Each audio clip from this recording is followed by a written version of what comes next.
সালামু আলাইকুম। আমি doctor Naimul Kibria, BHMS Bangladesh homeopathic medical college, DHMS রোকেয়ান ইসলাম হোমিওপ্যাথিক মেডিকেল কলেজ। আমরা বলতেছিলাম পলিসিস্টিক ওভারিয়ান সিনড্রোমের মানসিক ব্যাপারগুলো নিয়ে, স্ট্রেসের সাথে সাথে আমরা মানসিক ব্যাপারগুলো আলোচনা করতেছিলাম। এই পর্যায়ে আমরা বলবো, কেউ যদি চায় আমাদের থেকে ওষুধ নিতে পারে। আমাদের অনলাইন অফলাইনে চিকিৎসার ব্যবস্থা আছে। আমাদের নির্দিষ্ট ভিজিট আছে, 1000 টাকা ভিজিট দিয়ে যে কেউ আমাদের থেকে চিকিৎসা নিতে পারে। দ্বিতীয় ব্যাপার হচ্ছে, কেউ আমাদের এই ভিডিওগুলো থেকে মিস ইউজ করবেন না। অবশ্যই একজন ভালো হোমিওপ্যাথিক ডাক্তারের পরামর্শ ওষুধ খাবেন। এই চিকিৎসাটা অবশ্যই একজন ভালো ডাক্তারের পরামর্শ নিতে হয়। তো এই পর্যায়ে আমরা মেডিসিনের কথা বলবো। অ্যান্টিনক্রুডের পেশেন্টের মধ্যে দেখা যায় যেটা, অ্যান্টিনক্রুডের পেশেন্টরা এরা পদ দিয়ে কথা বলে, ছন্দে ছন্দে কথা বলে, এবং এদের মধ্যে ছন্দে কথা বলার খুব একটা প্রবণতা দেখা যায়। অ্যান্টিনক্রুডের আরেকটা ব্যাপার থাকে, এরা পুকুরে ডুবে আত্মহত্যা করার ইচ্ছা। পুকুরে ডুবে আত্মহত্যা করার ইচ্ছা আরো দুইটা ওষুধ আছে, একটা ডাস্টাসের মধ্যে আছে। অ্যান্টিনক্রুডের মধ্যে পুকুরে ডুবে আত্মহত্যার ইচ্ছা থাকে। অ্যান্টিনক্রুডের রোগীরা গোসল করতে কষ্ট হয়, গোসল করতে চায় না, গরম পানিতে গোসল করতে হয়। এরপরে আমরা বলবো আর্জেন্টমেন্টের রোগীদের মধ্যে দেখা যায় এরা কারোর সামনে কথা বলতে গেলে পারে না। কারোর সামনে কথা বলতে গেলে এরা প্রসঙ্গ হারিয়ে ফেলে, কি বলবো কথা খেয়ে হারিয়ে ফেলে। আর্জেন্টমেন্ট এরা কথা বলতে পারে না কারোর সামনে, এবং এদের মধ্যে কিছু ব্যাপার দেখা যায়, এরা এত এদের আচরণগুলা এমন হয় যে মানে বোকার মতো আচরণ, এবং বোকার মতো আচরণের কারণে তার আত্মীয় স্বজনরা বা তার কাছের মানুষরা তার উপর বিরক্ত হয়ে যায়। এটা বুঝে না নাকি, এরকম একটা ব্যাপার তৈরি হয়। আর্জেন্টমেন্টের এই একটা বিষয় থাকে যে এরা বোকার মতো আচরণ করে। এরপর আমরা দেখি আর্সেনিকা মেলবামের পেশেন্টদের মধ্যে দেখে এরা এদের মধ্যে একটা অস্থিরতা থাকে, অস্থিরতার মধ্যে এদের মধ্যে সবচেয়ে হাস্যকর ব্যাপার বা আমাদের বর্তমানে যে বিষয়টা দরকার সেটা হচ্ছে, এদের মধ্যে ঘুষ নেওয়ার প্রবণতা থাকে। একটা হচ্ছে আপনি ঘুষ নিচ্ছেন, প্রয়োজন বলে নিচ্ছেন একটা ব্যাপার, কিন্তু আর্সেনিকা মেলবাম বা লাইকোপোডিয়াম এরা মানে যেখানে এরকম দরকার নাই, প্রয়োজন নাই, ওখানেও এরা চিন্তা করবে কিছু না দিলে একটা মানে এরা ঘুষ নিবে।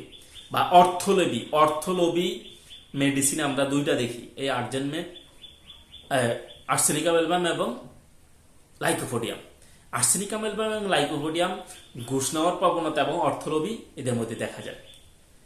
এছাড়াও আমরা আর্সেনিকা মেলবামের মধ্যে দেখি এদের পিঠের মধ্যে একটা ভারী কিছু আটকানো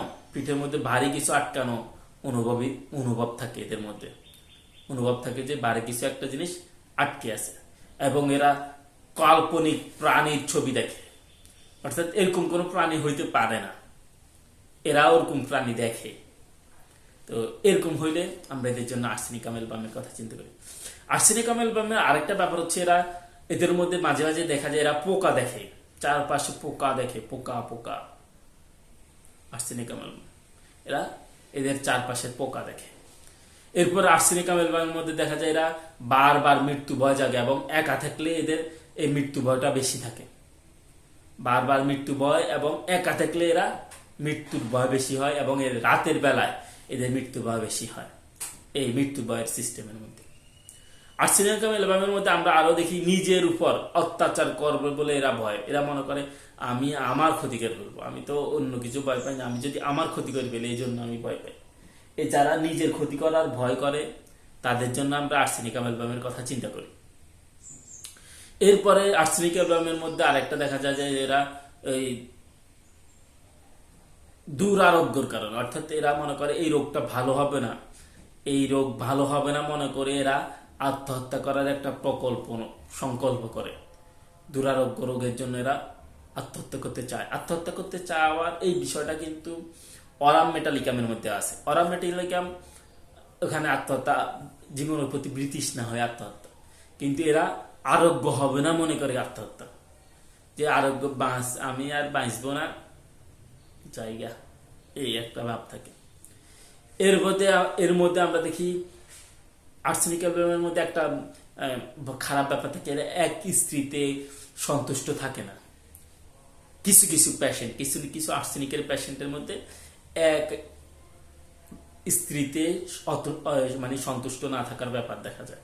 এবং এদের মধ্যে একটা অস্থিরতার মধ্যে আমরা দেখি যে এরা ডাক্তারের প্রস্তুতির আগেই তারা তাদের রোগ বলি শেষ, মানে মানে শুরু করে বলা শুরু করে, ডাক্তার এখনো প্রস্তুতি শোনার ইয়ে হয় না, সে তার অবস্থা বলে ফেলছে, এরকম একটা ব্যাপার।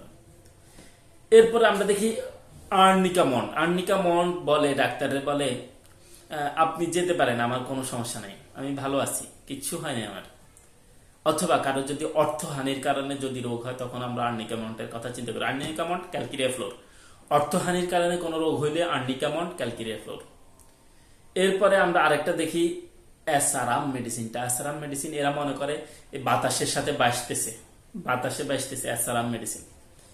এরপরে অরামমেটের কথা, যেটা আমরা বলতেছিলাম যে রুগী চেষ্টা করেও এদেরকে কথা বলানো যায় না, এদের জীবনের প্রতি বিতৃষ্ণা থাকে, এদেরকে চেষ্টা করে রুগীকে বারবার বলিও এরা কথা বলতে বলানো যায় না, এরা চুপচাপ বসে থাকে, বলতে চায় না। এবং এরা দেমাগী, অহংকারী হয়, উদ্ধত রুগী। এটার কারণে অনেকে বলে যে এরা স্বর্ণ দিয়ে তৈরি তো এই মেডিসিনটা, কারণ এই মেডিসিনের রুগীদের মধ্যে একটা অহংকারী ভাব থাকে এবং এরা মৃত্যু কামনা করে, কথায় কথায় এই মৃত্যুর কথায় এরা আনন্দিত হয়, যদি মরণের কথা আসে এরা খুশি হয়, বা আত্মহত্যার ইচ্ছা থাকে এদের মধ্যে। এরা দুনিয়াকে অযোগ্য, দুনিয়াকে থাকার অযোগ্য, নিজেকে দুনিয়ায় থাকা অযোগ্য মনে করে আমি এই দুনিয়ায় থাকার যোগ্যতা হারিয়ে ফেলছি, এরকম একটা মনে করে। এবং আরাম সালফ, এরা সর্বদা মাথা নাড়ালে সর্বদা মাথা নাড়ালে আরাম সালফ। আমাদের ভিডিও যথেষ্ট বড় হয়েছে, আমরা পরবর্তী ভিডিওতে বাকি বিষয় নিয়ে আলোচনা করবো। এই বলে আজকের মতো বিদায় দিচ্ছি। আসসালামু আলাইকুম রহমতুল্লাহ।